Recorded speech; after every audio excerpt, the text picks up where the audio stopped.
शामे फिराक अब न शामे फिराक. ചില ആളുകളുടെ ചോദ്യങ്ങളുണ്ടാകും.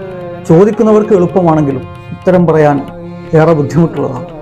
ഷാമേ ഫിറാഖ് അബ് ന പൂച്ച്, അത് വന്നു, ആ രാവ് ഒടുങ്ങി, ഇനി അതില്ല, ആ ബന്ധമില്ല, ആ ഓർമ്മകളില്ല. പറയാൻ ഉദ്ദേശിച്ചതല്ല, വാക്കുകളിലൂടെ പുറത്തേക്ക് വന്നിട്ട് അവളുടെ മുമ്പിൽ ഇടറുക എന്നുള്ള തോൽവി സമ്മതിക്കേണ്ടത്.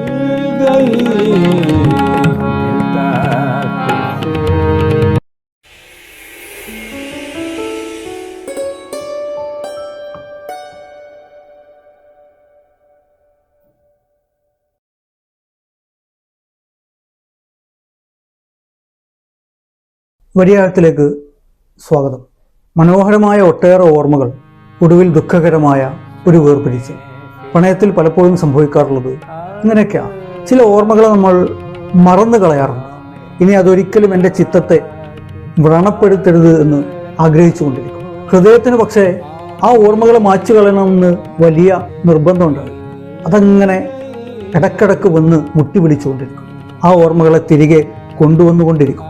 ചില നിമിഷങ്ങൾ, ചില സംഗതികൾ, ചില സംഭവങ്ങൾ, അവയൊക്കെ നമ്മുടെ ഓർമ്മയെ തിരികെ വിളിച്ചു കൊണ്ടുവരുന്ന നിമിത്തങ്ങളാണ്. ചില ആളുകളുടെ ചോദ്യങ്ങളുണ്ടാകും. നിന്റെ ആ ബന്ധം അതെന്തായിപ്പോയി എന്നുള്ള ചോദ്യം ചോദിക്കുന്നവർക്ക് എളുപ്പമാണെങ്കിലും ഉത്തരം പറയാൻ ഏറെ ബുദ്ധിമുട്ടുള്ളതാണ്. ആ ഉത്തരത്തിൽ ഒതുങ്ങുന്നതായിരിക്കില്ല ആ ചോദ്യത്തിൻ്റെ വ്യാപ്തി എന്ന് പറയുന്നത്. അതിൻ്റെ പരിണിതി ഒട്ടേറെ ഓർമ്മകളുടെ കൂമ്പാരമാവലാണ്. ഫൈസ് അഹമ്മദ് ഫൈസ് വളരെ പ്രസിദ്ധനായ വിപ്ലവ കവിയാണ്. അദ്ദേഹം വിപ്ലവ കവിതകൾക്കൊപ്പം പ്രണയത്തിൻ്റെ മനോഹരമായ കാൽപ്പനിക ചിത്രങ്ങൾ വരച്ചിട്ടുള്ള ആളാണ്. അദ്ദേഹത്തിൻ്റെ വളരെ പ്രസിദ്ധമായ ഒരു ഗസൽ, ഷാമേ ഫിറാഖ് അബ് ന പൂച്ച് ആയി और आके टल गए, दिल था कि फिर बहल गया, जान थी कि फिर संभल गई. शामे फिराक अब न शामे फिराक अब न आई और टल गई. अब न आई और टल गई.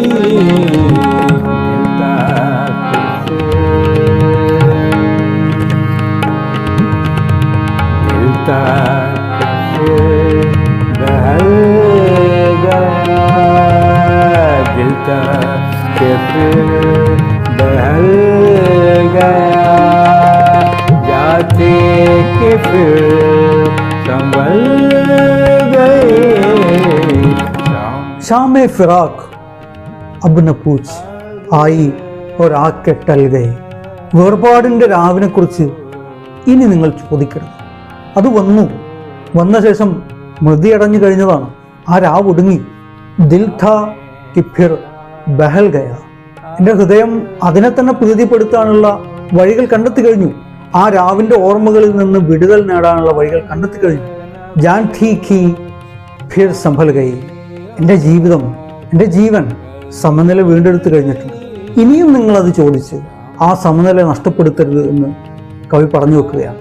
ഈ ഈരടിയെ തുടർന്ന് അദ്ദേഹം പറഞ്ഞു വെക്കുന്ന മനോഹരമായൊരു ഈരടിയുണ്ട്. നമ്മൾ പ്രണയത്തിലൊക്കെ കണ്ടുവരുന്നൊരവസ്ഥ. നമ്മൾ നമ്മുടെ ഹൃദയത്തെ പറഞ്ഞു പഠിപ്പിച്ച ചില സംഗതികളുണ്ട്. ഇനി അതില്ല, ആ ബന്ധമില്ല, ആ ഓർമ്മകളില്ല, ആ നനവില്ല, ആ ആർദ്രതയില്ല, ആ സന്തോഷ സന്താപങ്ങളില്ല. അത് മറന്നു കളഞ്ഞേക്കൂ എന്ന് ഹൃദയത്തോട് നമ്മൾ പറഞ്ഞിട്ടുണ്ടോ? ഹൃദയത്തെ പാകപ്പെടുത്താതെ ഒരുത്തനും പ്രണയത്തിൽ നിന്ന് മുന്നോട്ട് കടക്കാൻ സാധിക്കുകയില്ല. എന്നാൽ ആ പാകപ്പെടുത്തിയ ഹൃദയം വീണ്ടും എന്നെ അസ്വസ്ഥപ്പെടുത്തിക്കൊണ്ടേയിരിക്കും. ഈ യാഥാർത്ഥ്യത്തെ കവി സൂചിപ്പിക്കുന്നുണ്ട്. അതിങ്ങനെയാണ്, ദിൽസെ ത്വഹർ മുആമല കർക്കെ ചലേ थे साफ हम, कहने में उनके सामने बात बदल बदल गई. दिल से तो हर मुआमला, दिल से तो हर मुआमला करके चले थे साफ हम. ഹൃദയത്തോടെ എല്ലാം പറഞ്ഞ് എല്ലാ പ്രശ്നങ്ങളും സംസാരിച്ച് അത് പരിഹരിച്ചാണല്ലോ ഞാൻ എൻ്റെ യാത്ര തുടർന്നത്. से तो हर मुआमला करके चले थे साफ हम।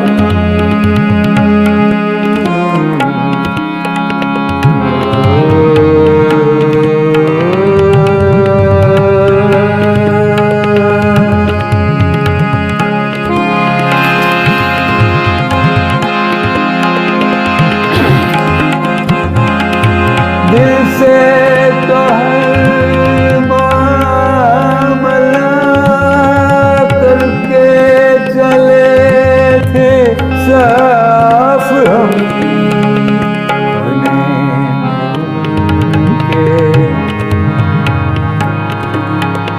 करने में उनके सामने, करने में उनके सामने बातें बदल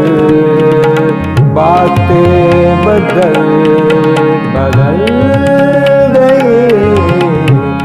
ഇനി അങ്ങനെ ഒരു ബന്ധമില്ലെന്ന്, അത്തരം ഓർമ്മകൾ വേണ്ടെന്ന് അതൊക്കെ ഞാൻ ഹൃദയത്തെ ബോധ്യപ്പെടുത്തിയതാണ്.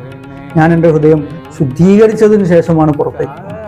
ആ പ്രണയം അവസാനിപ്പിക്കാൻ വേണ്ടി ഞാൻ അവളുടെ അടുത്തേക്ക് എത്തുമ്പോൾ അതൊക്കെ മറന്നുകൊണ്ട്, ആ ഓർമ്മകളെ മാറ്റിവെച്ചുകൊണ്ട് ഇനി അതൊന്നുമില്ല എന്ന് കരുതി ഞാൻ അവളുടെ അടുത്തെത്തി. കഹനയമേ ഉൻകെ സാമനെ ബാത്ത് ബദൽ ഗൈ. ഇതൊക്കെ ഹൃദയത്തെ ബോധ്യപ്പെടുത്തിയിട്ടും ഒടുക്കം അവളുടെ അടുത്തെത്തിയപ്പോൾ കാര്യം കൈവിട്ടു പോയല്ലോ, ആ വാക്കുകൾ വഴുതിപ്പോയല്ലോ. ഇത് വല്ലാത്തൊരവസ്ഥയാണ്. മനസ്സിനെ ബോധ്യപ്പെടുത്തിയ ചില സംഗതികൾ അത് ബുദ്ധി കൊണ്ട് മാത്രമേ ബോധ്യപ്പെട്ടിട്ടുള്ളൂ, മനസ്സിനത് ബോധ്യപ്പെട്ടിട്ടില്ല എന്നുള്ളതാണ്. അവളെക്കുറിച്ചുള്ള ഓർമ്മകൾ, അവളോടൊത്തുള്ള നിമിഷങ്ങൾ, അവളെ കാണുന്നതോടുകൂടി ആ നിമിഷങ്ങൾ വീണ്ടും ഓർമ്മയിലേക്ക് വരിക. ഞാൻ പറയാൻ ഉദ്ദേശിച്ചത്, ഞാൻ സന്തോഷത്തിലാണ് എന്ന് കാണിക്കാൻ ഉദ്ദേശിച്ചത് നടപ്പാകാതെ പോകുന്നു. ഹൃദയം എൻ്റെ പിടിയിൽ നിന്ന് വഴുതി പോകുന്നു, വാക്കുകൾ വഴുതി പോകുന്നു. പറയാൻ ഉദ്ദേശിച്ചതല്ല വാക്കുകളിലൂടെ പുറത്തേക്ക് വന്നിട്ടില്ല. ഹൃദയം എൻ്റെ വാക്കുകൾക്ക് മേൽ പിടിമുറുക്കിയിരിക്കുന്നു. ഞാൻ ഹൃദയത്തെ ബോധ്യപ്പെടുത്തിയതൊന്നും ഫലവത്താകാതെ പോകുന്നു. അവളുടെ മുമ്പിൽ ഇടറുക എന്നുള്ള തോൽവി സമ്മതിക്കേണ്ടത്. പ്രണയത്തിൽ അകപ്പെട്ട, അതിൽ നിന്ന് മോചനം ആഗ്രഹിക്കുന്ന ഒരു ഹൃദയത്തിൻ്റെ വേദന ഇത്രമേൽ മനോഹരമായി അവതരിപ്പിക്കാൻ ഫൈസിനല്ലാതെ സാധിക്കുമെന്ന് തോന്നുന്നില്ല. ഫൈസിൻ്റെ ഈ ഗസൽ അതിമനോഹരമായൊരു സൃഷ്ടിയാണ്. വേറെയും ഈരടികൾ ഇതിൽ കടന്നു. നമുക്കവ മറ്റൊരിക്കലാവാം. ഏറെ നന്ദി.